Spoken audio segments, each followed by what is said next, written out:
Olá pessoal, eu sou Eric Leite e essa é mais uma aula de tópicos em literatura brasileira, mais uma aula que faz parte desse nosso mini curso de 4 aulas. Vocês já assistiram as 2 primeiras aulas que a gente tratou sobre romantismo nosso contemporâneo, aquele texto do Cândido. E seguindo a premissa da disciplina, estamos discutindo sobre o romantismo, hoje eu vou falar do autor e das obras que compõem a minha pesquisa de dissertação do mestrado, né, sob a orientação do professor Wellington Furtado Ramos, que é o professor de vocês também, certo? E que se situa nessa perspectiva do romantismo, tanto o romantismo clássico, como a gente conhece, quanto o romantismo contemporâneo, como a gente veio discutir aula passada. Então, essa aula vai ser só comigo, porque eu vou falar da minha pesquisa, e a próxima aula vai ser com a Isabela, e ela vai falar da dela, seguindo essa premissa. Bom, o autor que eu estudo se chama, mais conhecido, né, como Visconde de Tonêt. Eu, como pesquisador desse autor, perguntei para minha professora de francês como que se pronuncia esse nome, porque esse é um autor que vocês já devem ter ouvido falar, principalmente na academia, e o nome dele causa uma confusão aí, né? Então, mas ele é brasileiro, tá, gente? Ele é nascido aqui, só que é de descendência francesa, né? Os pais dele são franceses. E tirei essa dúvida, né? Então, a pronúncia correta do nome dele seria Alfredo de Canhol Tonêt. Ou seja, algumas pessoas falam Taunay, principalmente aquela rua que tem em Campo Grande, sabe? Que nasce na Fonte Pena, as pessoas falam, Taunay, que é em homenagem a esse autor, né? Outros falam Tuné, né? Mas segundo uma francófona é Tonêt, tá bom? Visconde de Tonêt. Muito bem. Então, ele foi um escritor, né? O livro dele mais conhecido, o romance mais conhecido é o Inocência, é cânone, vocês provavelmente verão, ouviram na graduação, certo? Na minha pesquisa eu abordo outras obras dele menos conhecidas, né? Principalmente os relatos de viagem. Então ele foi escritor, foi militar, ele tem obras de artes visuais também desenhava, pintava, foi político, professor, enfim. Então, como eu estava começando, o nosso tema hoje é o romantismo em Visconde de Tonêt. Então, Visconde de Tonêt ele se situa naquele período, ali no século XVIII, que a gente conhecia como, né, o romantismo propriamente dito, né, a escola literária. Então, lembra que eu citei na última aula sobre o romantismo nosso contemporâneo, daquele texto do Luiz Costa Lima chamado Implicações da Brasilidade? Então, aquela hora eu só citei, então eu vou falar basicamente o que o Luiz Costa Lima ele fala nesse texto. Ele fala que antes da independência, né, que o Brasil se tornou independente de Portugal, não havia um sentimento de nacionalidade, não havia um sentimento de união. Era um Estado sem nação, ele fala, um Estado sem nação. Então, meio que havia as capitanias hereditárias, sabe, o que a gente conheceria por estados, regiões, mas não havia esse sentimento de união, enfim. E assim que o Brasil se tornou independente, havia essa necessidade de se criar um sentimento de nacionalidade, de identidade nacional. Se criar realmente, porque não havia. Era meio que cada estado ali era estranho um ao outro, sabe? Era um grande conglomerado de terra, né, e as capitanias não se conversavam. E, bom, eu mencionei isso, né, essa necessidade que teve, assim, após a independência, de se criar um sentimento de nacionalidade, por isso que o texto é chamado Implicações da Brasilidade. E como que isso aconteceu? Principalmente pela literatura, né? Porque como que a população letrada obtinha conhecimento? Era pela literatura. E o Visconde Toné faz parte aí dessa iniciativa da monarquia, né? Então a monarquia promoveu aí uma cultura para inglês ver, tanto que os primeiros livros do Visconde Toné, Inocência, Retirada da Lagoa, eram publicados na França, né? E circulavam na Europa, eram publicados internacionalmente, depois eles eram traduzidos, né? Enfim, porque foi se promovida essa cultura aí para inglês ver, né? E o Visconde Toné, como militar, né, e tanto que a coroa trouxe a família dele da Espanha para fundarem a Academia Brasileira de Belas Artes, né, para disseminar a cultura europeia, a arte europeia, as belas artes pelo Brasil. Então, o Visconde Toné, a família dele veio nesse propósito, né? Então, vocês já viram que ele tem uma formação clássica em artes visuais, em arte em geral, né? Escrevia em francês, etc. Né? Então, voltando ao texto do Luiz Costa Lima,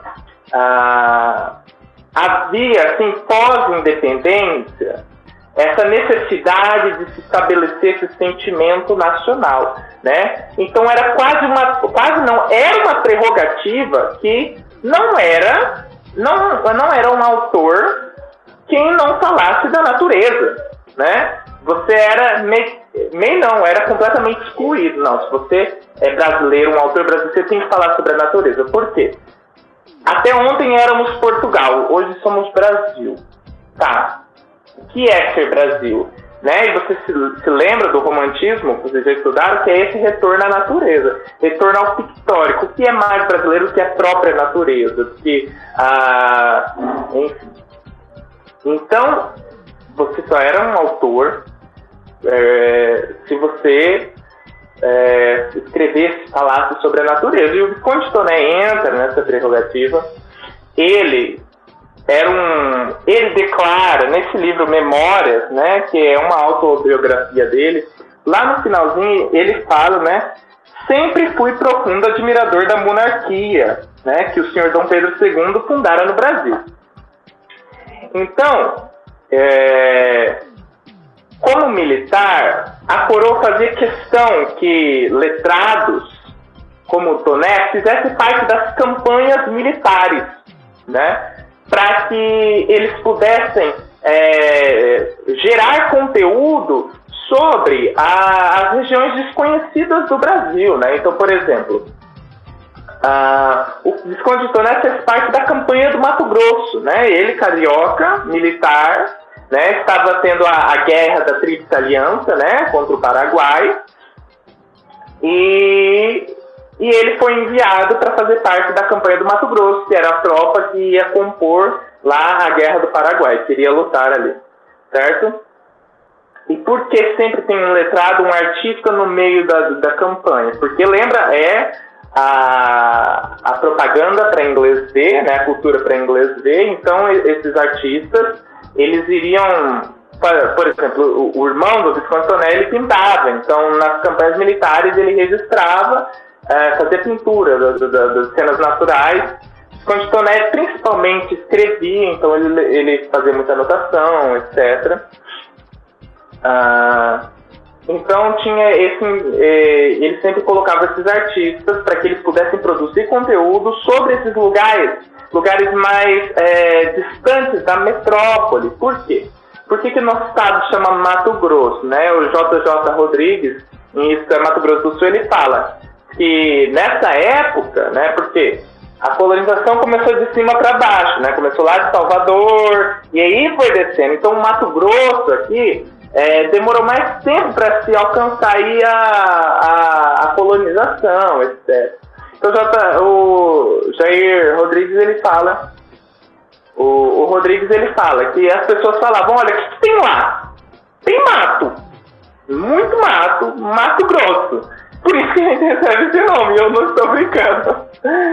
Então era meio que um lugar desconhecido, né? Então uma tropa militar, não que não houvesse habitação, mas estava mais longe da metrópole, mais longe do conhecimento da população letrada que se concentrava aí nos grandes centros. Então, né, mandaram uma tropa para enfrentar os paraguaios aqui. Antes era só Mato Grosso, né? Não tinha divisão de Mato Grosso do Sul. E o Visconde Toné fez parte, né? E aí que entra a grande questão dele. Nós vamos falar do romantismo em Visconde de Toné.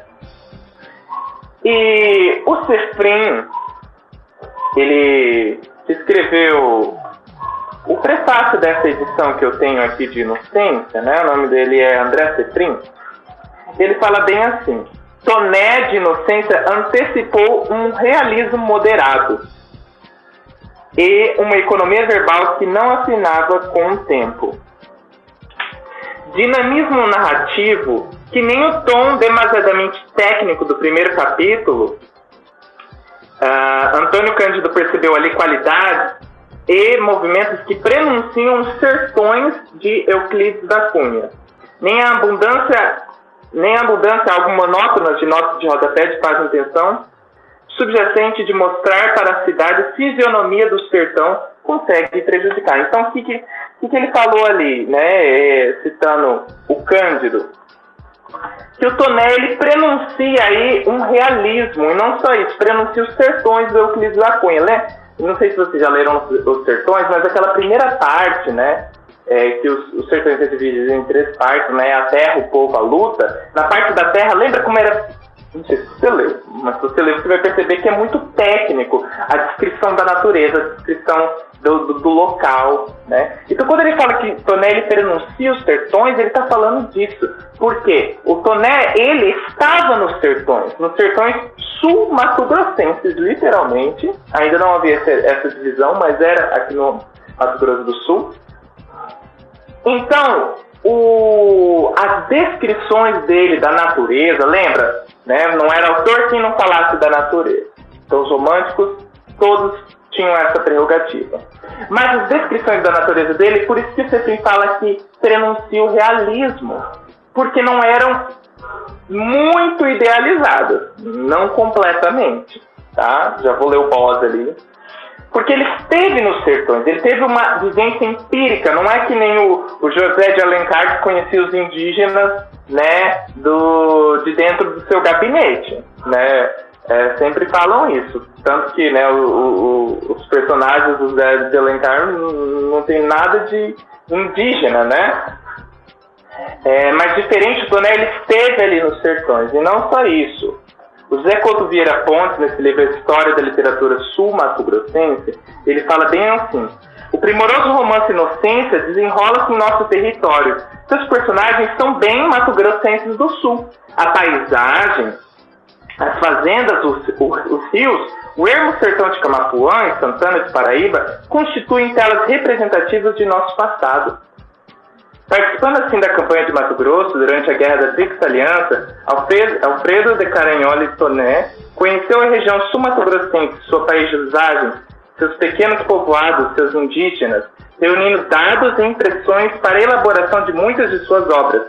Conheceu os tipos humanos que habitavam e, embora a literatura que cultivou não se detivesse ainda nas profundas prospecções da psicologia humana, como em Machado de Assis ou Eça de Queiroz, mesmo assim não deixou de criar tipos e personagens de nossa vida rural, com elogiável naturalidade, como Pereira, Manecão, Cirino, Maier, o Anão Tico, fazendo viver em cenários bem descritos da exuberante paisagem do sul de Mato Grosso. Então, como militar e viajante, o Toné, ele levava cadernetas, ele fazia anotações, né? Ele pintava, desenhava, e essas anotações, essa vivência, essa experiência dele no meio rural, influenciou bastante as suas obras. Por exemplo, o José Couto Vieira menciona um dos personagens inocentes, que é o Anão Tico, e ele conta no Memórias que quando ele esteve em Camapuã, que ele conheceu um anão, né? E esse anão se tornou depois esse personagem. E ele ainda fala sobre essa condição dele como viajante, como artista numa campanha militar. Ele fala: com a educação artística que recebera de meu pai, acostumado desde pequeno a vê-lo extasiar-se diante dos esplendores da natureza brasileira, eu era o único dentre os companheiros e, portanto, de toda a força expedicionária que, olhando para os encantos dos grandes quadros naturais e lhe dando o devido apreço. E esse princípio desse conhecimento empírico da realidade dos sertões, que garante esse teor menos idealizado nesse romantismo do Toné, né? O romantismo, como a gente sabe, é conhecido por o grande fator da idealização. Então, essa vivência do Toné no ambiente rural amenizou isso, né? Lembra que o André Seprin fala, ele vislumbrou o realismo, né? Porque qual era o princípio do realismo, né?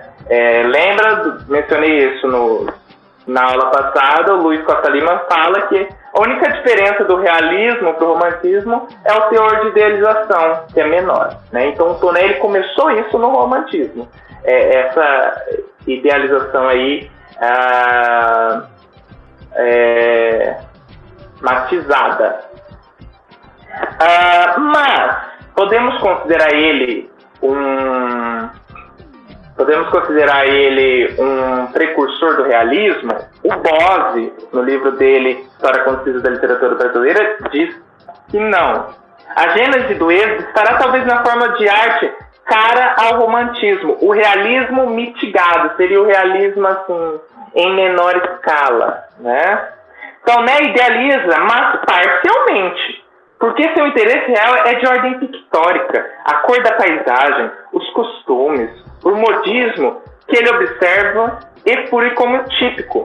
Viajante mais sensual do que apaixonado, incapaz do empenho emotivo de um Alencar. O Bose fazendo referência ao Alencar, que a gente sempre compara, né? O Alencar, né, que estava ali no seu gabinete escrevendo sobre a natureza, os indígenas, né? E o Toné que estava ali no ambiente rural. A sua realidade é por isso mesmo mais tangível e mediana. Há quem veja nele um escritor de transição para o realismo. Não é bem assim. Quando Maduro criticou o naturalismo e a postura fundamentalmente egótica, reflexa nos romances mundanos que exibiram a inocência. Nos diz que se algo mudou foi a sociedade, não o escopo individualista do escritor. Então, e o Bose ainda completa bem assim: Toné foi capaz de esquadrar a história de inocência em um cenário e em um conjunto de costumes sertanejo onde tudo é verossímil, sem que o cuidado de o ser turve a atmosfera agreste e idílica que até hoje dá um renovado encanto à leitura da obra. Então, não é um precursor do realismo. A idealização dele é em menor escala, porque por causa dessa vivência dele no ambiente rural. Mas como o Bose diz, a representação dele ainda dá aquele ar idílico, né?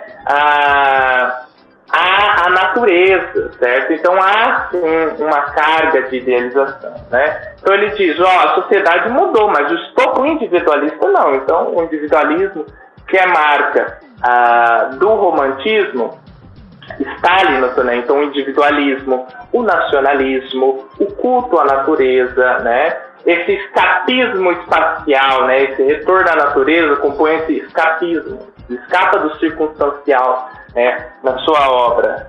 E eu queria trazer um trecho de Inocência, onde a gente percebe, né, que é a idealização da mulher. Então, sua representação é mais realista, né? Mas um realismo mitigado. Mas os principais fatores do romantismo, os principais que a gente conhece por romantismo ainda estão no Toné. E a idealização da mulher, né, a mulher perfeita, inalcançável, pura, característico aí dos escritores românticos, está aqui quando o personagem Cirino, de Inocência, encontra a Inocência, filha do Manecão, né? E começa a descrição dessa personagem. Percebam aí, eu quero que vocês captem nesse trecho essa idealização. Tímida voz murmurou uma resposta ao passo que o jovem, no seu papel de médico, se sentava num escabelo junto à cama e tomava o pulso à doente, né? A doente, no caso, era Inocência.